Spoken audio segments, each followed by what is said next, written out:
Thank you, Madam Deputy Speaker. As has become traditional, I would like to, in opening, congratulate the Honourable Member, the lady for Erith and Thamesmead, and her co-sponsors for securing today's important debate. As a member of the Backbench Business Committee, I would like to commend her for the way that she put her application together and the way that she pitched it.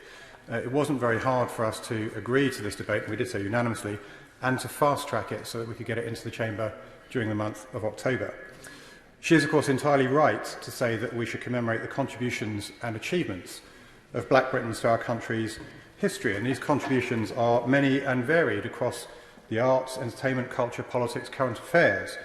But for the moment, I want to talk about Black British contributions to the world of sport, and that is not to trivialise their contribution at all. Sport is often a cultural leader, Madam Deputy Speaker. Where sport goes, society often follows. And sport touches a mass audience in a way that other activities can't match, and I must admit that from an early age I've always been a sportaholic. And as growing up as a child in the late 1970s and through the 1980s, Black British role models were plentiful. Daley Thompson and Tessa Sanderson, for example, were household names for their heroics in the Olympic Games in the early 1980s, as was Frank Bruno for his achievements in and out of the boxing ring. Chris Oatey was an electric presence on the wing of the England Rugby Union team, and Ellery Hanley and Martin O'Fire were even more dominant in rugby league. And as a fanatical and somewhat disappointed these days Manchester United fan, I idolised the exploits of players such as Viv Anderson, Remy Moses, Paul McGrath and Danny Wallace. More recently, on the 11th of August 2012, I had the pleasure of being with my family amongst 80,000 people in Hyde Park, watching on a big screen as Mo Farah won the 5,000 metres to complete an historic Olympic double. Seeing tens of thousands of people of all backgrounds cheering themselves hoarse and jumping for joy to celebrate the awesome achievement of a man who emigrated to this country from war-torn Somalia when he was a child was one of the most unifying things that I have ever seen.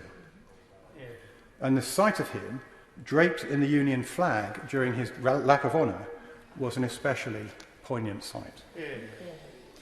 Now, sport is one field amongst many in which Black Britons have made great contributions to our country, and that is why Black History Month is so important.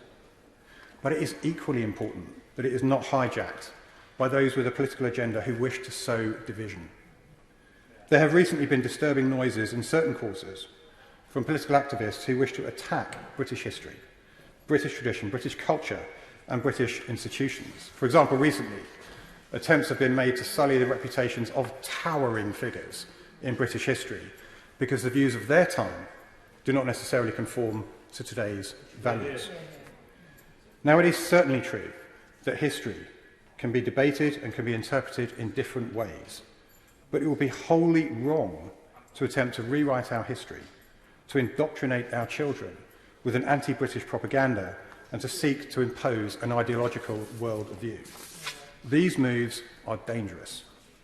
They will do nothing for inclusiveness.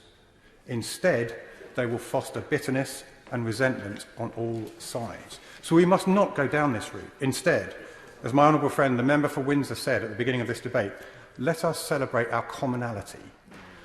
Let us have more Mo Farah moments.